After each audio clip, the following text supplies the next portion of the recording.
Bago pumasok sa paaralan, si Asahi, ang pangunahing bida, ay nanunood ng isang palabas sa panghuhula. Ayon sa mga salita ng manghuhula, ngayon ang maswerteng araw ni Asahi at makakakuha siya ng swerte mula sa 5 maswerteng bagay. Mula nang lumabas si Asahi, nagkatotoo ang hula. Nabangga niya ang cute na babae na si Aoi sa isang kanto.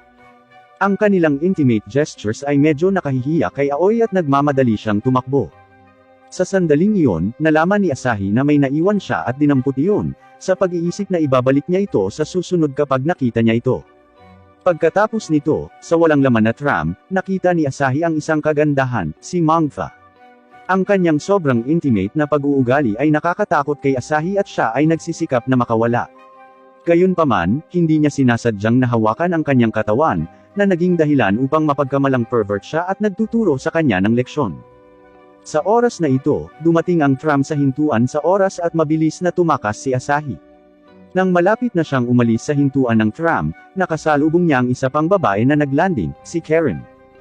Tumalon siya sa mga bisig ni Asahi at bumagsak sila sa lupa. Nagdudulot ng hindi pagkakaunawaan ang saging na dala niya at muli siyang binugbog. Nang maglaon, sunod-sunod na nakatagpo si Asahi ng iba pang mga insidente, ngunit wala sa kanila ang masasabing maswerte. Siya ay unang napagkamalan ng isang batang babae na nagngangalang Amelia bilang isang magnanakaw ng damit na panloob, at pagkatapos ay inatake siya ng isang aso dahil sa isang taong nagngangalang Ilya. Nang sa wakas ay natauhan na siya, huli na siya sa paaralan. Matapos makalusot sa silid-aralan, nagulat si Asahi nang makitang si Mangfa ang bagong guro ng kanyang klase. Kasabay nito, nakikita niya sa klase ang 4 na bagong estudyante na kapareho ng grupo ng mga taong ngayon lang niya nakilala. Dahil alam niyang katawa-tawa ang nangyari sa umaga, sinikap ni Asahi na mag-make face para walang makakilala sa kanya.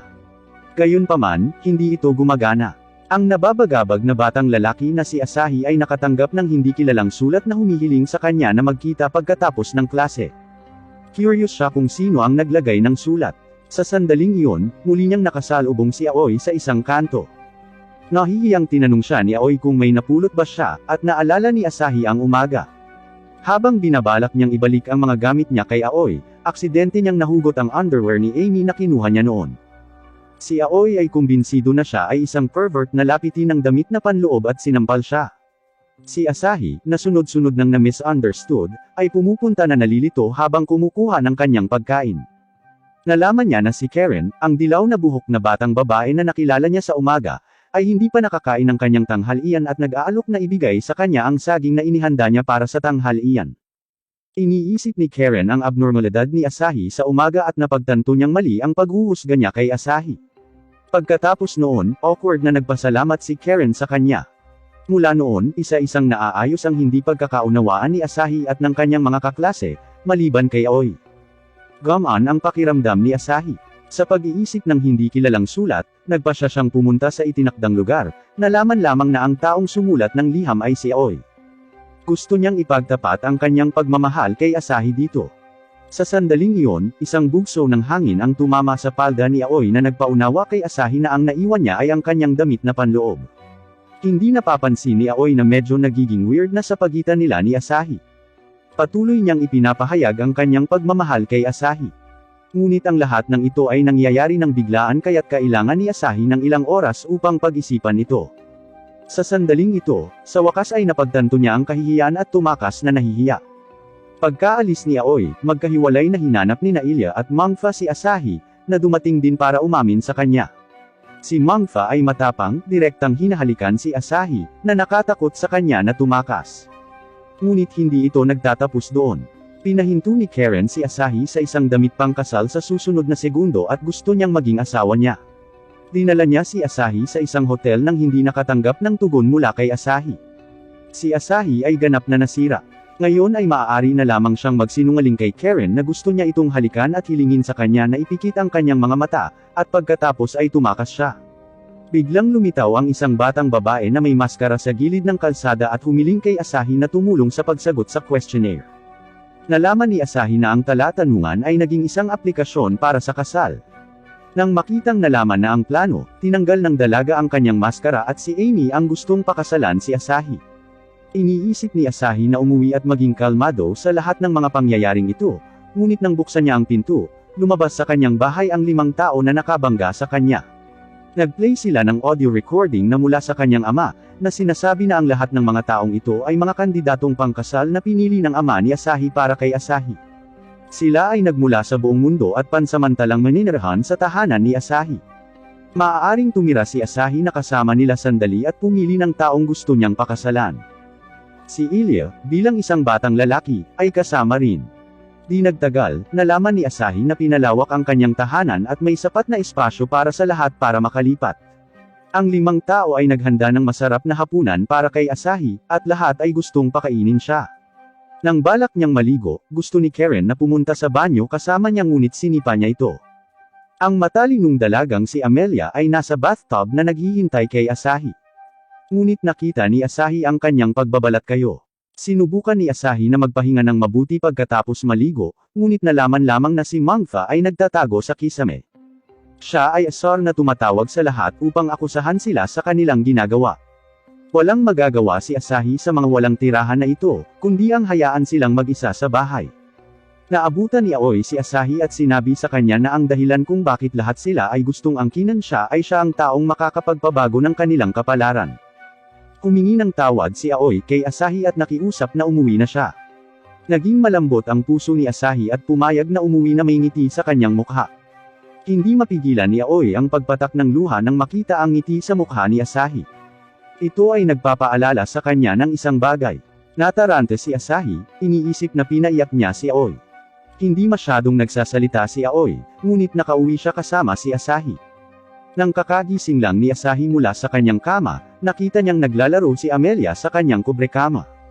Gusto niyang taatakan ng daliri ng paa nito ang aplikasyon ng kasal, at tila sinubukan talaga ni Amelia ang lahat ng paraan para pakasalan si Asahi. Kung ikukumpara kay Amelia na puro kalokohan, si Aoi ay naghahanda ng almusal para sa lahat ng maaga sa umaga. Sa pamilyang ito, siya ay tila mas katulad ng ginang ng bahay, palaging maingat na inaayos ang pang-araw-araw na gawain ng bawat isa. Isinulat ni Aoi ang pangalan ng lahat gamit ang ketchup sa kanilang almusal. Inagaw ni Amelia ang almusal ni Asahi at pinilit na isulat ang kanyang pangalan. Si Amelia ay isang internasyonal na mag-aaral mula sa Estados Unidos. Bihira siyang mag-practice ng pagsulat ng kanji, kaya hindi ganoon kagaling ang kanyang pagsusulat. Sa klase, hinihiling ng guro ang mga mag-aaral na magsalitan sa pagsulat ng kanji. Si Karen, isang German student, ay gumagawa ng mahusay na trabaho. Si Amelia lang ang gumagawa ng karaniwan. Ang masama pa, iminumungkahi ng guro na magkakaroon ng kanji test sa susunod na linggo pagkatapos ng klase. Ngunit bago malutas ang problemang ito, nais ni Amelia na kumain ng tanghalian kasama si Asahi upang maging mas malapit. Tumakas na si Asahi sa rooftop kasama ang kaibigan niyang si Yoshio, at ayaw niyang maagaw ng mga bride candidate ang kanyang mahalagang lunch break. Si Yoshio lang sa klase ang nakakaalam ng buhay ni Asahi. Hindi niya maintindihan kung bakit iniiwasan ni Asahi ang mga cute na kasamahan na ito, at naiinggit niyang sinabi na nakakain ni Asahi ang masarap na pagkain ni Aoi, samantalang malamig na sandwich lang ang nakakain niya. Napansin ni Asahi na ang pagkaing inihanda ni Aoi ay puno ng paborito niyang pagkain.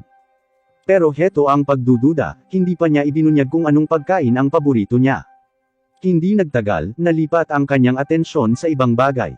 Sa gabi, si Amelia ay nagtatago sa silid at ayaw lumabas.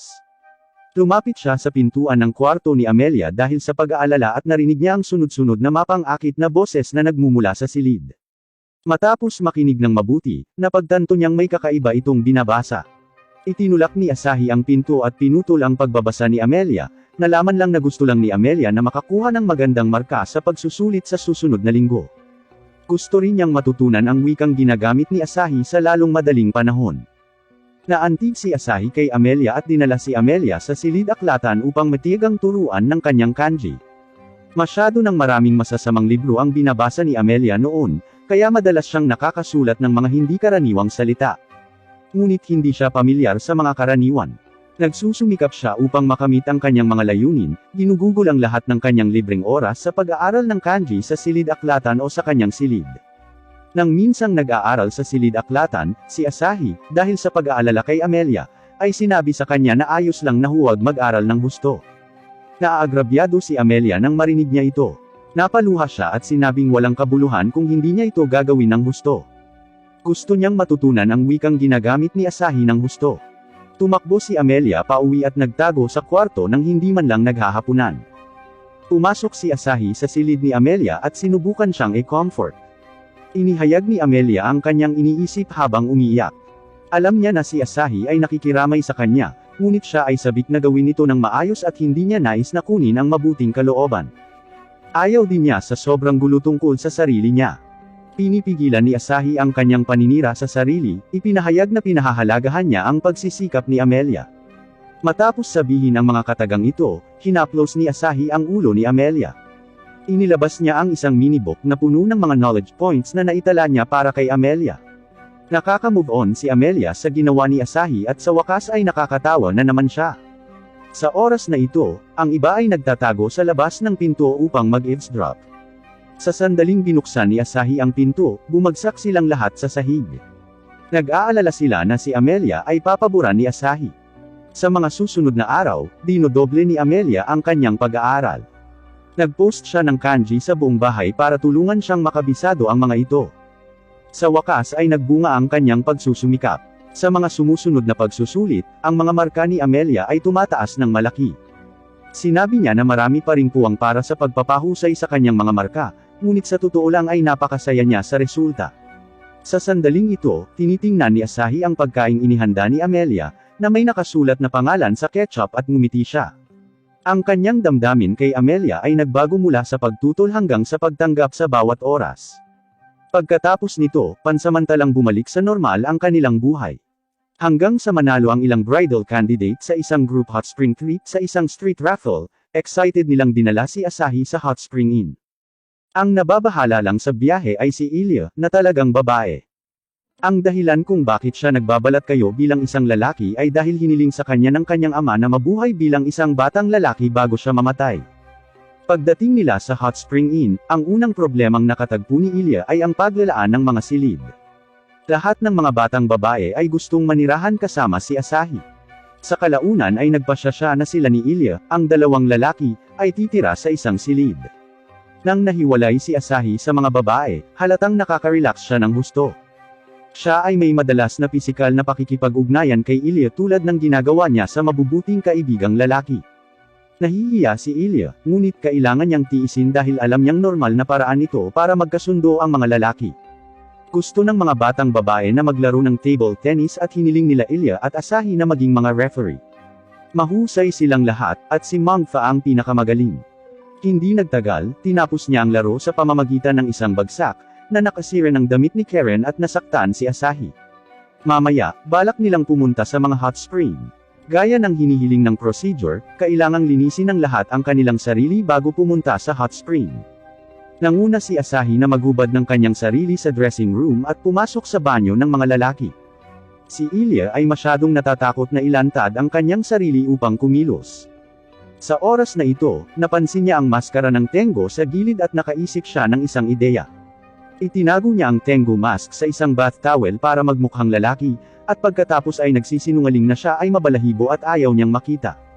Nag-aalok si Asahi na kuskusin ang likod ni Ilya. Sa proseso, natuklasan niya na ang balat ni Ilya ay makinis at walang buhok sa katawan. Nang sabihin niya ang kanyang mga pagdududa, binago ni Ilya ang paksa at nag-alok na tulungan siya sa paghagod sa kanyang likod. Hinawakan niya si Asahi sa likod at bumilis ang tibok ng puso niya. Para mabawasan ang tensyon, dinala ni Ilya si Asahi sa sauna. Si Ilya ay hindi makayanan ang init ng sauna sa lalong madaling panahon, at narinig niya ang pagdadalamati ni Asahi na ang pagiging makayanan ng init ay isang simbolo ng pagkalalaki. Sa pag-aalala na ilantad niya ang kanyang tunay na kasarian, nagpasya siyang manatili dito. Pagkaraan ng ilang sandali, hindi nakayanan ni Asahi ang init at nagmamadaling pumasok sa panloob na mainit na bukal. Sinamantala ni Ilya ang pagkakataong maglakad papunta sa open-air hot spring at saka hindi sinasadyang lumuwag ang bath towel, dahilan para matangay ng hangin ang bath towel. Pagkaraan ng ilang sandali, lumapit si Asahi upang tingnan si Ilya, na nagpapanik kay Ilya. Mabilis niyang isinuot ang Tengu mask. Samantala, umakyat ang mga babae sa pader para silipin ang figure ni Asahi. Sila at si Asahi ay nakakita ng isang kamanghamanghang tanawin. Isang Tengo ang malakas na nagpahayag na ito ang kanyang teritoryo, na ikinagulat ng mga babae.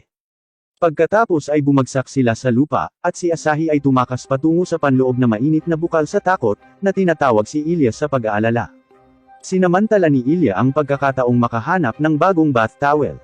Nang naisip niyang maayos na ang lahat, bigla siyang nadulas at nawalan ng malay. Tumipad ang mga tuwalya sa paliguan at ang maskara ng Tengo. Nang magising si Ilya sa kama, nakita niya si Asahi sa kanyang tabi, na pagtantong nalantad ang kanyang pagkakakilanlan. Humihingi ng paumanhin si Asahi para sa kanyang mga nakaraang nakakasakit na pag-uugali, at mabilis na sinabi ni Ilya na ang kanyang pagbabalat kayo ang naging sanhi ng hindi pagkakaunawaan. Pagkatapos nito, isiniwalat niya kung bakit siya nagpapanggap na lalaki. Marahan siyang niyakap ni Asahi bilang pag-comfort, na hinihikayat siyang maging tunay niyang pagkatao.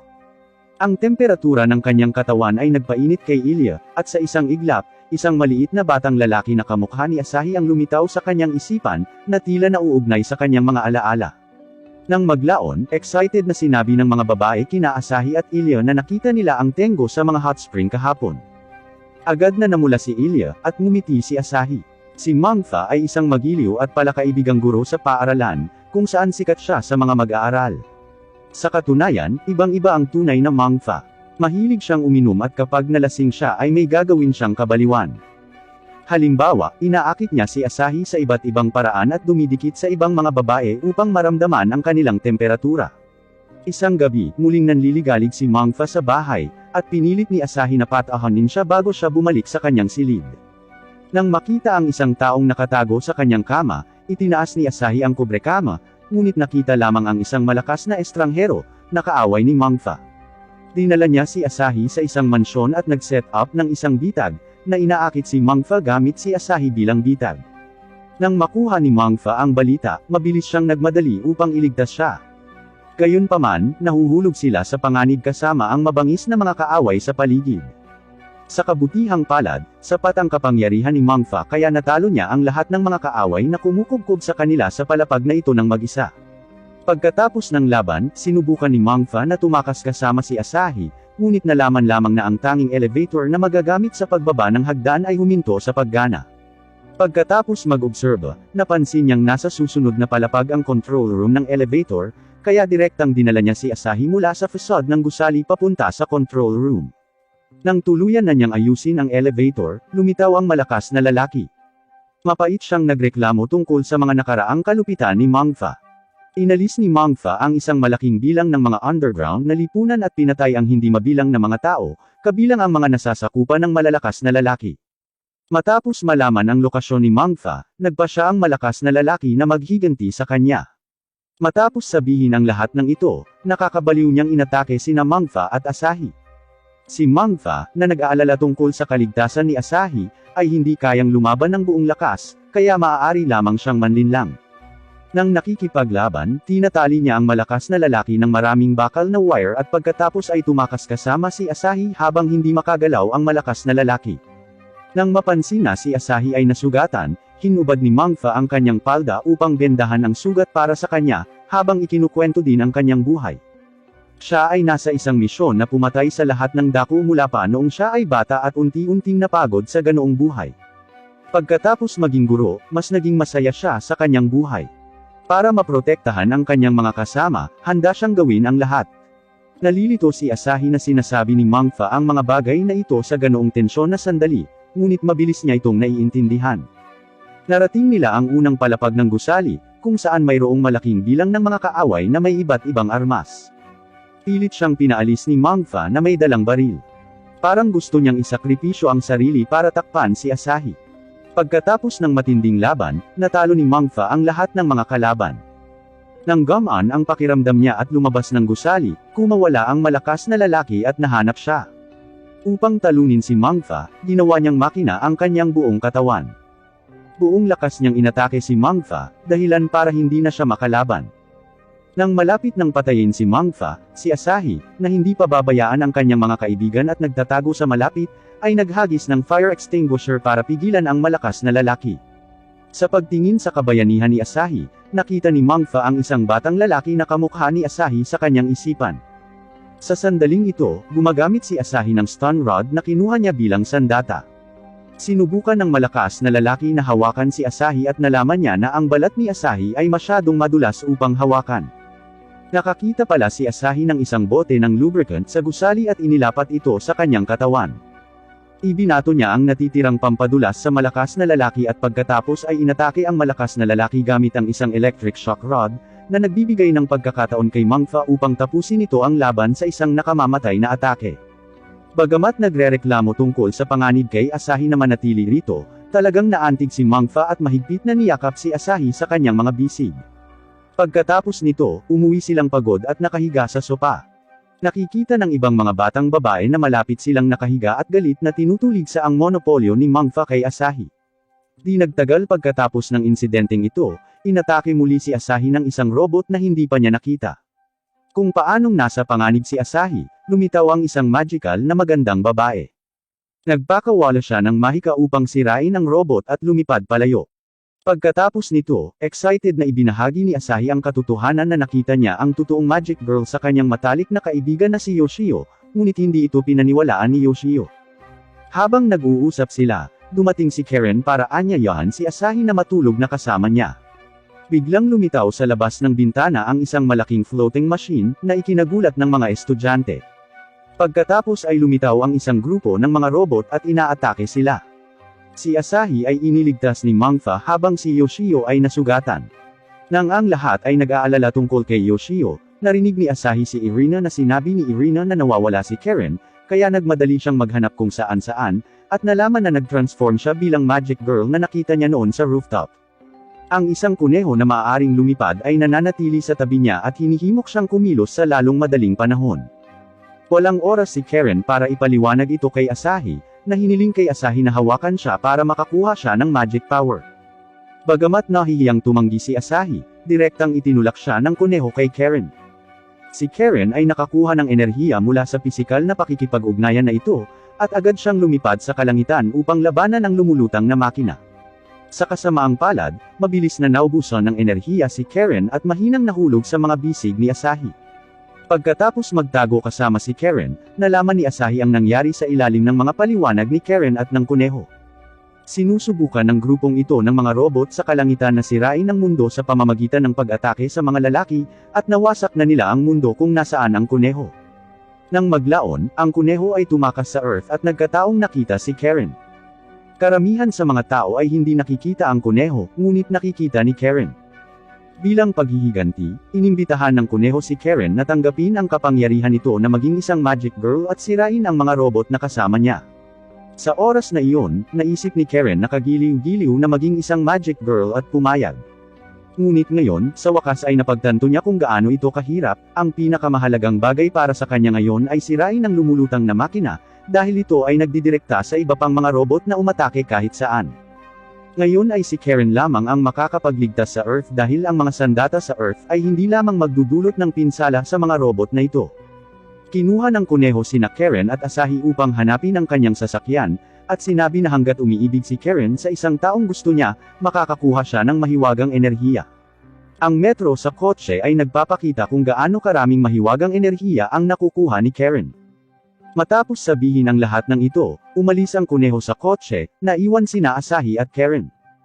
Pagkatapos ay nagsimulang haburin ni Karen ang kanyang mga damit, na iniisip na ang pakikipagtalik kay Asahi ang pinakamabilis na paraan upang makakuha ng enerhiya. Mabilis itong pinigilan ni Asahi, na curious na tinanong si Karen kung paano niya nakuha ang kanyang lakas noon. Nang malaman na madalas na nakakakuha ng lakas si Karen sa pamamagitan ng pag-amoy sa kanyang mga damit, nagpasya si Asahi na subukan ang ilang intimate interaction maliban sa pagtatalik. Napansin ni Asahi na hindi tumataas ang enerhiya ni Karen habang sila ay nagkakaroon ng matalik na pisikal na pakikipag-ugnayan. Naisip ni Asahi na si Karen ay hindi nagmamahal sa kanya, kaya kahit na sila ay matulog ng magkasama, hindi siya makakakuha ng enerhiya. Iniisip ni Karen na mali si Asahi, at pagkatapos ay itinulak si Asahi pababa, hinubad ang kanyang damit. Sa oras na ito, ang ibang mga bridal candidate ay dumaan sa sasakyan upang tumakas. Tila narinig nila ang paghingi ng tulong ni Asahi at nagtataka silang lumapit sa kotse, ngunit wala lamang nakitang espesyal, kaya umalis sila. Kakaiba, saglit kumikinang ang mga mata ni Aoi. Sa loob ng kotse, mabangis na nilabanan ni Asahi ang mga aksyon ni Karen, sinabi na gusto niyang pahalagahan ni Karen ang kanyang sarili. Kung pagsisihan niya ang pakikipagtalik sa kanya dahil sa pangyayaring ito sa hinaharap, malulungkot siya. Nang marinig ito, natigilan si Karen, at sinamantala ni Asahi ang pagkakataon na buksan ang pinto ng kotse at inutusan ang kuneho na tumakas kasama si Karen. Pagkatapos ay nagmamadali siyang lumabas upang maakit ang atensyon ng mga robot at takpan ang pag-urong ni Karen. Naramdaman ni Karen ang pag-ibig ni Asahi sa kanya, at tunay siyang umibig sa kanya. Sa sandaling ito, ipinapakita ng Metro sa kotse na napuno ang magic energy ni Karen. Kinuha niya ang huling anyo ng Magic Girl at winasak ang lahat ng robot na kumukubkob kay Asahi. Kaagad pagkatapos, tumungo siya upang salakayin ang lumulutang na makina. Ngunit napakalakas ng floating machine kaya malapit nang matalo si Karen. Sa sandaling ito, bigla siyang niyakap ni Asahi, at ngayon ay nakakuha muli ng lakas si Karen. Nagpakawala siya ng malakas na mahika, at sa wakas, nawasak ang lumulutang na makina. Pagkatapos nito, nagcast din si Karen ng mahika para pagalingin ang lahat ng sugatang tao sa mundo. Matapos bumalik si Karen sa kanyang orihinal na anyo, sabik na itinanong ni Asahi kung siya ay nasugatan. Sa sandaling ito, isang batang lalaki na kamukha ni Asahi ang lumilitaw din sa isip ni Karen. Nang makitang papalapit sa kanya si Asahi, nahihiya siyang tumakbo. Samantala, isang grupo ng mga misteryosong tao ang nagpaplano ng isang pagsasabwatan. Nang maglaon, nanaginip si Asahi nang siya ay natutulog. Sa panaginip na ito, mayroon lamang Asahi at isang batang babae na nagngangalang Ai. Nang tumitingin sila sa mga bituin sa dalampasigan, sinabi ni Ai kay Asahi na gusto niyang makasama siya habang buhay. Sa puntong ito, natapos ang panaginip ni Asahi. Ginising pala siya ni Irina, dahil niyaya sila ng kaibigan ni Asahi na si Yoshio sa beach. Nang nagmamadali silang magtipon at pupunta na sana sa dalampasigan, na aksidente si Yoshio. Ngunit ang iba ay tila hindi apektado, at walang nagmamalasakit sa kalagayan ni Yoshio sa buong proseso, na tila kakaiba. Ngunit pagkatapos, may mas kakaibang nangyayari. Pagkatapos magpalit ng mga swimsuit ni Asahi at ng mga babae, tuwang-tuwa silang naglalaro sa dalampasigan. Upang maiwasan ang isang tao na masolo si Asahi, nagpa siya ang mga batang babae na asarin siya at pigilan siyang mapag-isa sa sinuman sa mga babae. Sa oras na ito, nakakita sila ng signboard sa beach na nagsasabing bawal ang swimwear sa beach.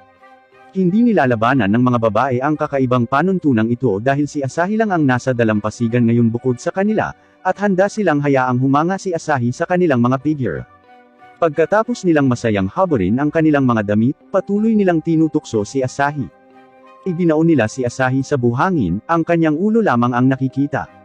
Pagkatapos nito, tinakpan nila si Mangfa at hiniling sa kanya na atakihin ang pakwan sa tabi ni Asahi.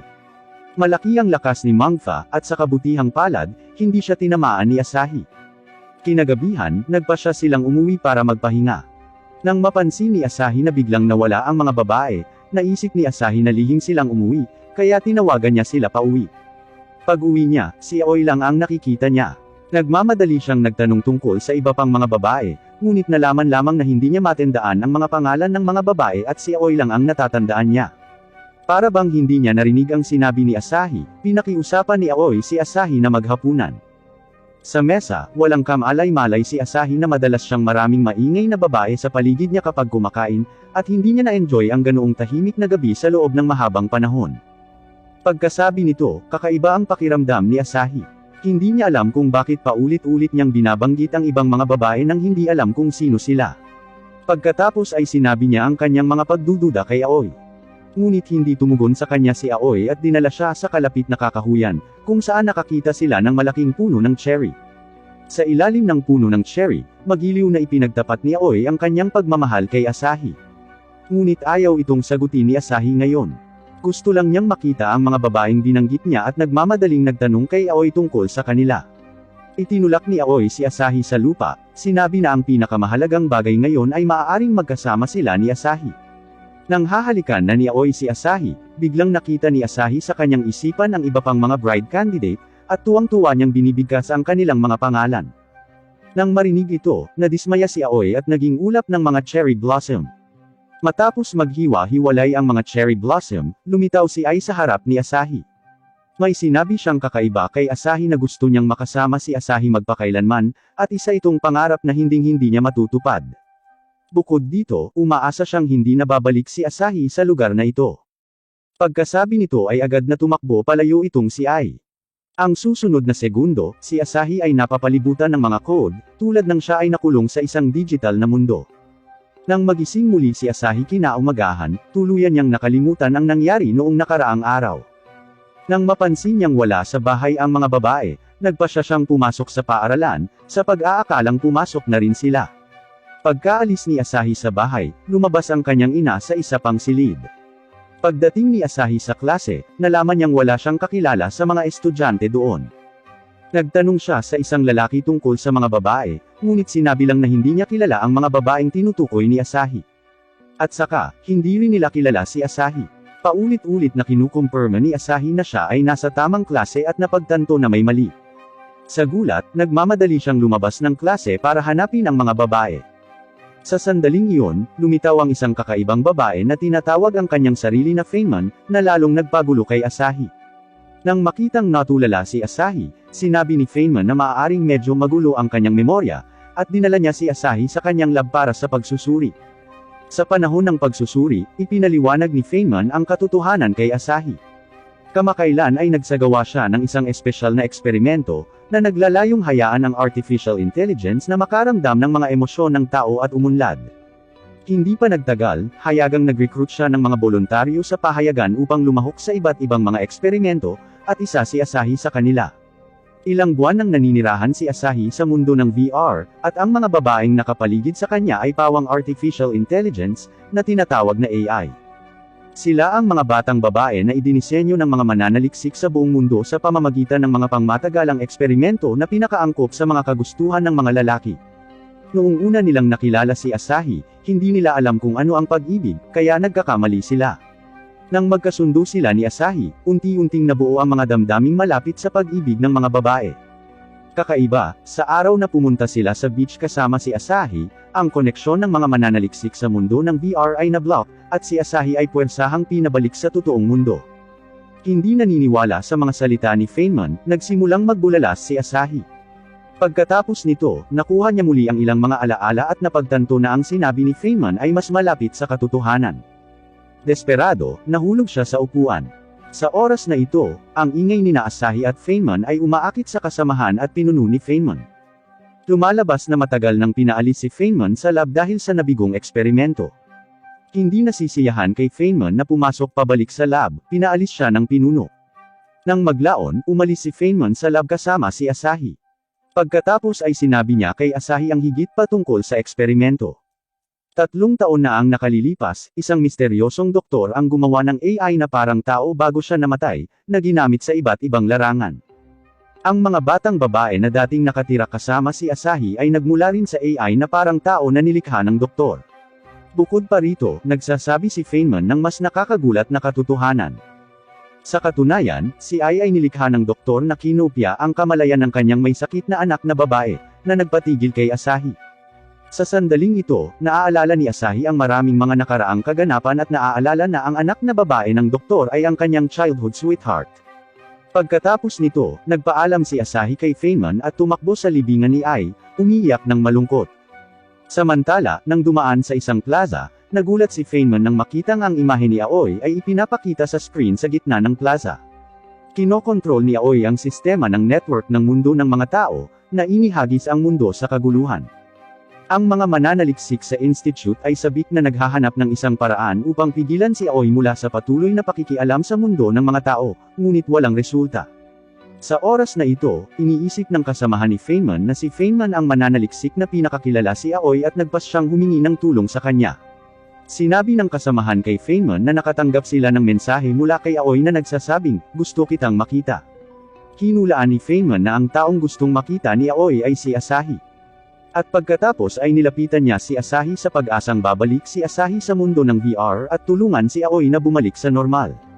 Si Asahi, nakatatapos lang mag-worship sa kanyang childhood sweetheart, si Ai, ay nag-alinlangan nang marinig niya ang proposal ni Feynman. Naalala ni Asahi na noong nasa VR world pa siya, nagpakita si Ai at pinayuhan siyang huwag nang bumalik sa VR world.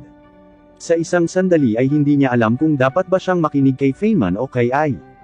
Sa sandaling ito, ang robot ng orasan sa silid ni Asahi ay nagsasalita at biglang nag-project ng isang video clip sa dingding. Ipinapakita ng video ang mga batang babae na nakipag-ugnayan kay Asahi sa mundo ng VR, maliban kay Aoi. Lumalabas na naramdaman ng mga batang babae ang lahat ng nangyayari ngayon ng maaga at palihim na nagtago bago kontrolin ni Aoi ang buong mundo ng VR upang hindi sila maapektuhan ni Aoi. Ngayon ay nakita nila si Asahi sa pamamagitan ng robot ng orasan sa pag-asang matutulungan nina Asahi at Feynman si Aoi, at ramdam nila na labis na malungkot si Aoi. Tinitingnan ni Asahi ang mga pamilyar na mukha ng mga babae at napagtanto niya na bagamat nakilala niya sila sa mundo ng VR, totoo ang kanyang nararamdaman para sa kanila. Sasagot na sana siya sa hiling ng mga babae nang biglang naputol ang projection. Noon ay nakatanggap si Feynman ng tawag mula sa kanyang kasamahan at nalaman na nagpa siya ang direktor ng institute na alisin ang lahat ng AI mula sa mundo. Dahil maraming AI sa mundo, magtatagal ang planong ito para maipatupad. Narinig ni Asahi ang pag-uusap mula sa tawag sa telepono at naiintindihan niya na dapat niyang pigilan si Aoi sa lalong madaling panahon, o ang mga babae ay tuluyang mawawala. Nalaman ni Feynman na nagpa siya si Asahi na iligtas ang mga babae at agad na dinala si Asahi sa lab. Ang lab na ito ay minsang pag-aari ng ama ni Ai. Matapos mamatay ang ama ni Ai, pinamamahalaan ni Feynman na patakbuhin ang lab. Itinuro niya na dito nilikha ng ama ni Ai ang AI, kaya ang kanyang computer ang tanging access sa mundo ng VR. Pinabilis ni Feynman na patakbuhin ang computer upang maisigawa ang program na nagdadala kay Asahi sa mundo ng VR. Bigla niyang naalala na minsang sinabi ni Aoi na gusto niya ang isang relasyon. Napagtanto ni Feynman na umalis si Asahi sa mundo ng VR, na naging sanhi ng pagkawala ng pagkakataon ni Aoi na umibig sa kanya, at ito ang dahilan kung bakit nawala ng kontrol si Aoi. Mas kumbinsido pa si Feynman na si Asahi lang ang makakahinto sa pagkawala ng katinoan ni Aoi.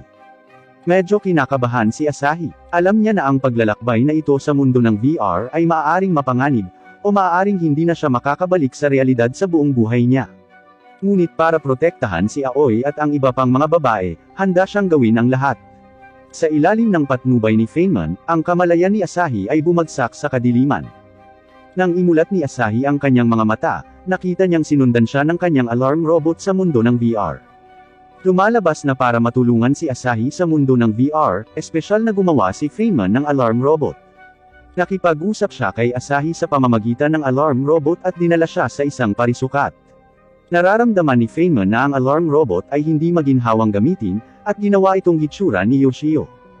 Napagtanto ni Asahi na sa huling pagkakataon na pumasok siya sa mundo ng VR, pinapanood siya ni Feynman bilang Yoshio. Sa oras na ito, biglang lumitaw sa malapit ang isang grupo ng mga swipang robot, na pinilit sina Asahi at Yoshio na mag-offline. Mabilis na dinala ni Yoshio si Asahi sa kanyang silid sa mundong ito, kung saan nagtatago sina Amelia, Irina, Mangfa, at Karen. Sa oras na ito, hindi nagsusuot ng anumang damit sina Asahi o Yoshio, na naging sanhi ng pag-atake sa kanila ng mga batang babae bilang mga bastos. Mabilis na nagbihis si Asahi, at si Yoshio ay naging kuneho na tumulong kay Karen na maging isang magical girl. Pagkatapos ay kinausap ni Feynman ang mga babae. Mula sa kanilang mga pag-uusap, nalaman natin na ang Institute ay naglunsad ng isang programa na kumokontrol sa lahat ng mga robot sa mundo ng VR. Ang misyon ng mga robot na ito ay sirain ang lahat ng AI habang pinipilit ang lahat na umalis sa mundo ng VR. Kapag nahuli si Asahi, ang kanyang utak ay masisira ng husto. Ngayon ay kailangan nilang umiwas sa mga robot at hanapin si Aoi. Binibigyang pansin ni Feynman ang mga pagbabago sa mundo ng VR na ito at nalaman na nag-iwan si Aoi ng daanan para kay Asahi sa mundo ng VR, at hulaan na mahahanap nila si Aoi sa pamamagitan lamang ng pagpasok sa daanan na ito. Agad siyang nakipag-ugnayan kay Asahi at dinala sila sa isang gusali kung saan magkasamang lumaban sina Asahi at Mangfa. Habang ginalugad ang gusali, nakatagpo sila ng maraming humanoid robot. Binabago ni Feynman ang lahat ng mga batang babae sa mga magical girls sa pamamagitan ng kuneho. Ang mga batang babae ay naging napakalakas, habang ang kuneho ay walang kapangyarihang lumaban at mabilis na inaatake ng kaaway. Si Asahi ay nahulog sa bulwagan kasama ang kuneho upang protektahan ito. Tumingin si Asahi sa kuneho, naalala na dinala ng kuneho si Karen sa kanya, at itinaas ang kanyang pagkalito tungkol sa kung ang mga pakikipagtagpo ng mga batang babae sa kanya ay inayos ni Feynman sa pamamagitan ng kuneho. Nabigo si Asahi nang makatanggap siya ng positibong sagot mula kay Feynman. Kino-comfort na lamang ni Feynman si Asahi na ang mga babae ay nagkaroon ng mga espesyal na damdamin sa panahon ng kanilang panahon kasama si Asahi. Nakakalungkot na ang mga salita niya ay hindi nakaka-comfort kay Asahi. Sa sandaling ito, si Mangfa, na nakikipaglaban, ang unang nakapansin na nawala si Asahi at hinahanap siya sa paligid.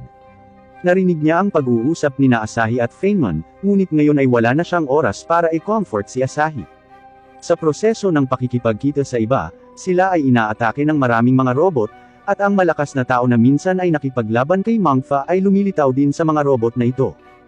Kahit na ang mga batang babae ay may mahusay na kapangyarihan, sila ay mas maliit sa bilang kaysa sa mga robot, at ang mga robot na ito ay pinalakas ng mga mananaliksik, na ang bawat isa ay makapangyarihan.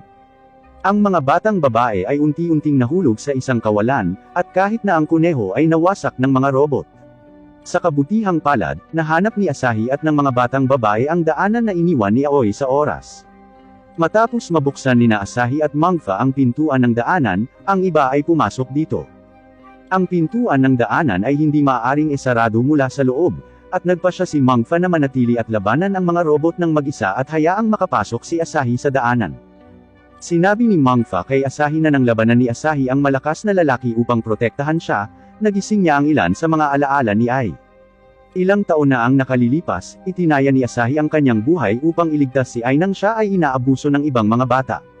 Sa sandaling iyon, napagtanto ni Mangfa na siya ay umiibig kay Asahi. Kinumpirma ni Mangfa na ang kanyang pag-ibig ay hindi gawa ng mga mananaliksik at ang kanyang damdamin para kay Asahi ay totoo. Ngayon ay pagkakataon na niya na protektahan si Asahi, hinalikan ni Mangfa si Asahi at itinulak si Asahi sa daanan bago isinara ang pinto. Walang oras si Asahi para pigilan si Mangfa, at kinuha lang ang isa sa kanyang mga headband. Sa labas ng gate, buong lakas na sumugod si Mangfa para labanan ang malalakas na robot na ito. Naalala niya ang karanasan niya kasama si Asahi at napakasaya niya. Sa sandaling ito, pakiramdam niya ay wala siyang pinagsisisihan sa kanyang buhay. Sa loob ng gate, nakita ni Asahi at ng iba pang mga babae ang hairband ni Mangfa na nawala sa hangin at napagtanto na nawala si Mangfa. Nang malaman ng lahat na nawala si Mangfa, napaluha sila. Sa panahong ito ng pamumuhay na magkasama, matagal na nilang itinuring na mahalagang kasama si Mangfa. Ngunit ngayon ay walang oras para sa kanila upang magdalamhati, at dapat nilang mahanap ang kinaroroonan ni Aoi sa lalong madaling panahon.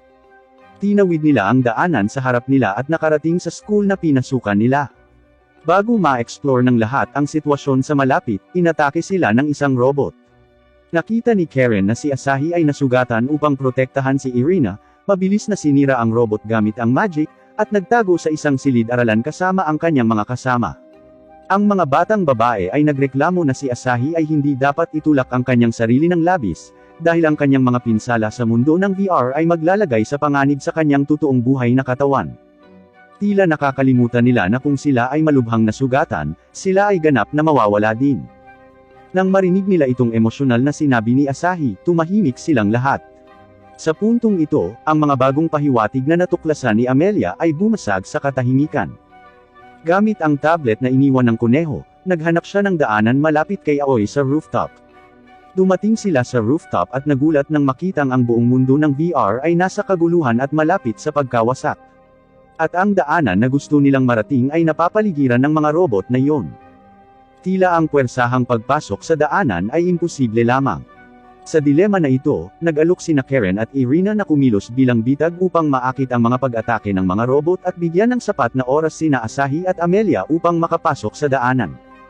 Nangangatuwiran sina Karen at Irina na si Asahi lang ang may pagkakataong pigilan si Aoi, at kailangang ipakita ni Amelia kay Asahi ang daan. Pagkatapos nito, pumunta sila sa langit upang labanan ang mga robot sa kabila ng mga pagtutol ni Asahi at Amelia. Alam ni Asahi na nauubusan na sila ng oras at hindi ito ang pinakamagandang pagkakataon para makipagtalo. Sinabi niya kay Karen at Irina na sundan siya sa sandaling tapusin nila ang labanan, at dinala si Amelia sa daanan. Tingid sa kaalaman ni Asahi, sinira ni Karen at Irina ang switch sa entrance ng passage pagkatapos niyang makapasok sa passage, dahil ayaw nilang magkaroon ng pagkakataon ang mga robot na makahabol kina Asahi at Amelia. Ang susunod na lugar na dumating sina Asahi at Amelia ay ang silid-aklatan, kung saan tinulungan ni Asahi si Amelia na mag-aral. Hindi maiwasan ni Amelia na maalala ang kanyang karanasan sa pag-ibig kay Asahi at nalungkot siya na nagsikap siyang matuto ng kanji, ngunit hindi ito gumana. Sa kanyang pinakanakakabigo na sandali, ang pampatabi loob ni Asahi ang umaliw sa kanya. Sa sandaling iyon, nalaman ni Amelia kung ano ang pakiramdam ng talagang magkagusto sa isang tao. Noong panahong iyon, naalala ni Amelia ang isang katulad na karanasan mula nang magtago sa kanyang isipan ang alaala ni Ai. Inampun ni Ai ang isang nawawalang tuta. Upang maging isang karampatang master, inaalagaan ni Ai ang tuta araw-araw kasama si Asahi. Sa kasamaang palad, ang tuta ay kinuha sa kalaunan ng dati nitong amo. Pakiramdam ni Ai, lahat ng ginawa niya noon ay nasayang at sobrang nalungkot. Noong panahong iyon, ang panghihikayat ni Asahi ang tumulong kay Ai na makaahon sa ulap. Sa puntong ito, hindi lang si Amelia ang nalulunod sa mga alaala. Nahuli sina Irina at Karen sa laban, at iniisip nila ang kanilang pinakamamahal na si Asahi sa parehong oras sa kanilang mga pinakadesperadong sandali. Ang oras na ginugol nila ni Asahi ay nagpaparamdam sa kanila ng labis na katamisan, at ang tamis na ito ay sapat na upang maalis ang lahat ng mga pagsisisi sa paghihiwalay. Gumagamit sila ng mahika upang ihatid ang kanilang mga damdamin kay Asahi at pagkatapos ay sumugod sa mga robot upang lumaban gamit ang kanilang huling lakas. Nasa library si Asahi nang bigla siyang makatanggap ng mga mensahe mula kina Irina at Karen. Nag-aalala na sila ay nahulog sa isang desperado na sitwasyon, siya ay sumisigaw ng malungkot. Ngunit si Asahi ay walang gaanong oras para iyakan sila dahil napalibutan na ng mga robot ang silid-aklatan.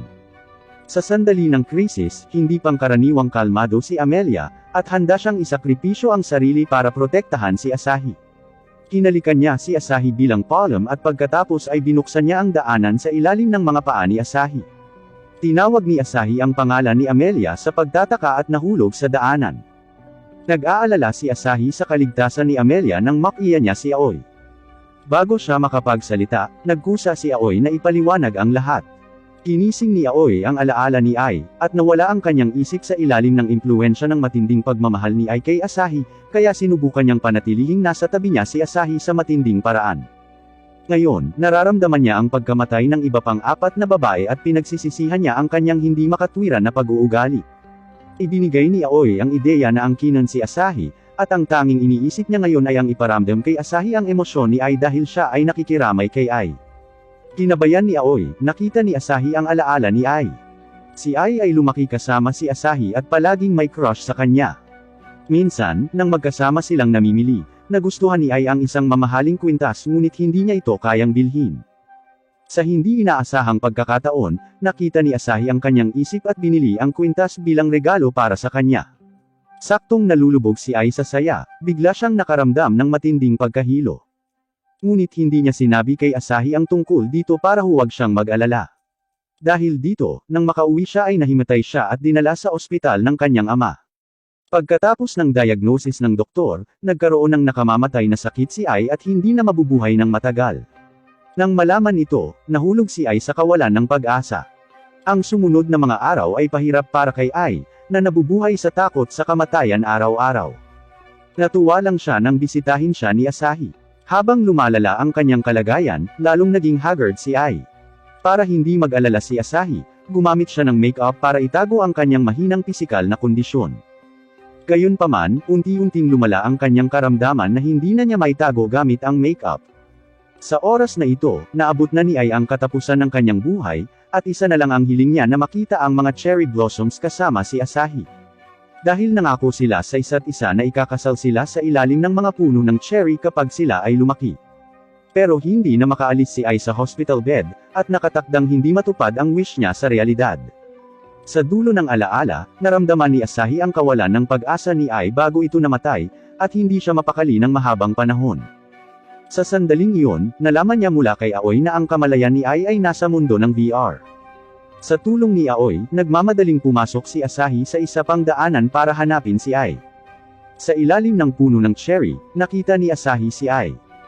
Tuwang-tuwang niyakap niya ito, sinasabi sa kanya kung gaano niya ito kamis. Gayunpaman, ang unang sinabi ni Ai sa kanya ay umaasa siyang makalimutan siya ni Asahi, dahil ayaw niyang malunod si Asahi sa masasakit na alaala. Naninindigan si Asahi na hindi niya makakalimutan si Ai. Lumaki si Asahi kasama si Ai, na hindi mapaghihiwalay na bahagi ng kanyang buhay. Hindi man makasama si Ai sa hinaharap, mabubuhay siya kasama ang mga alaala nito. Lalong nagiging emosyonal si Asahi habang nagsasalita, at sa unang pagkakataon, ipinagtapat niya ang kanyang pagmamahal kay Ai. Naantig sa mga salita ni Asahi, hindi na napigilan ni Ai ang kanyang pinipigilang emosyon, umiyak habang ipinagtatapat ang katotohanang mahal din niya si Asahi. Sa ilalim ng kontrol ni Ai, lumitaw sa tabi nila ang puno ng cherry kung saan sila minsan nangako. Masuyong hinalikan ni Ai si Asahi. Sa sandaling ito, hindi mabilang na mga matamis na alaala na nauugnay kay Asahi ang umagos sa isipan ni Ai, at nakaramdam siya ng labis na kasiyahan ng walang anumang pagsisisi. Iniisip ni Ai na sa pamamagitan lamang ng pag-alis sa kanya makakapagsimula si Asahi ng bagong buhay. Pagkatapos ng isang magiliw na palm, unti-unting naglaho si Ai sa hangin, na naiwan lamang ang kanyang kwintas kay Asahi. Mahinahong tinanggap ni Asahi ang pag-alis ni Ai, alam niyang mabubuhay magpakailanman si Ai sa kanyang alaala kahit anong mangyari. Sa kalaunan, bumalik si Asahi sa totoong mundo sa tulong ni Aoi. Dahil wala ng kontrol si Aoi, tinapos ng institute ang programa na sisira sa mundo ng AI, at bumalik sa normal ang mundo. Nang maglaon, itinalaga si Feynman na maging direktor ng institute para sa pagtulong kay Asahi na pigilan si Aoi na mawala ng kontrol sa panahon ng sakuna. Nagsasagawa pa rin siya ng pananaliksik sa AI, at naghanda ng ilang sorpresa para kay Asahi. Sa oras na ito, natanggap na si Asahi sa isang universidad at nagsimula ng bagong buhay. Habang tinatanggap niya ang 4 na package na ipinadala ni Feynman, nagulat siya nang makitang lumabas sina Amelia, Karen, Irina, at Mangfa. Tumalabas na nagawa ni Feynman na ayusin ang 4 na batang babae ng AI pagkatapos ng pananaliksik at bigyan sila ng mga katawan. Mula noon, lumipat ang mga babae sa tahanan ni Asahi at nagsimulang manirahan kasama niya. Habang tinatangkilik ng lahat ang kagalakan ng muling pagsasama-sama, nakuha din ni Aoi ang katawan na ginawa ni Feynman para sa kanya at pumunta sa pintuan ni Asahi. Ang kanilang masayang buhay ay nagsisimula pa lang, kahit na ang anime ay tinapos na. Ang anime na ito ay nagdala sa akin ng napakaraming mga sorpresa. Noong una akala ko ay harem anime lang ito tungkol kay Asahi at 5 babae na nagsasama. Hindi ko inaasahan na si Asahi ay nasa isang mundo ng VR at ang mga babaeng ito ay pawang AI. Noon, akala ko ay tungkol sa contest sa pagitan ng tao at AI ang story, pero sa huli, isa pala itong nakakaantig na love story. Noong pinanood ko ito, hindi ko ma-predict kung ano ang mangyayari sa susunod na episode, kaya naman gusto ko ang anime na ito. Paano mo i-rate ang anime na ito? Mangyaring iwanan ang iyong mga opinyon sa ibaba sa lugar ng komento. Salamat sa panunood. Huwag kalimutan na i-like ang video na ito. Gayon din, mangyaring mag-subscribe sa aking channel kung nagustuhan mo ang aking mga video. Ang iyong suporta ay napakahalaga sa akin. Bye!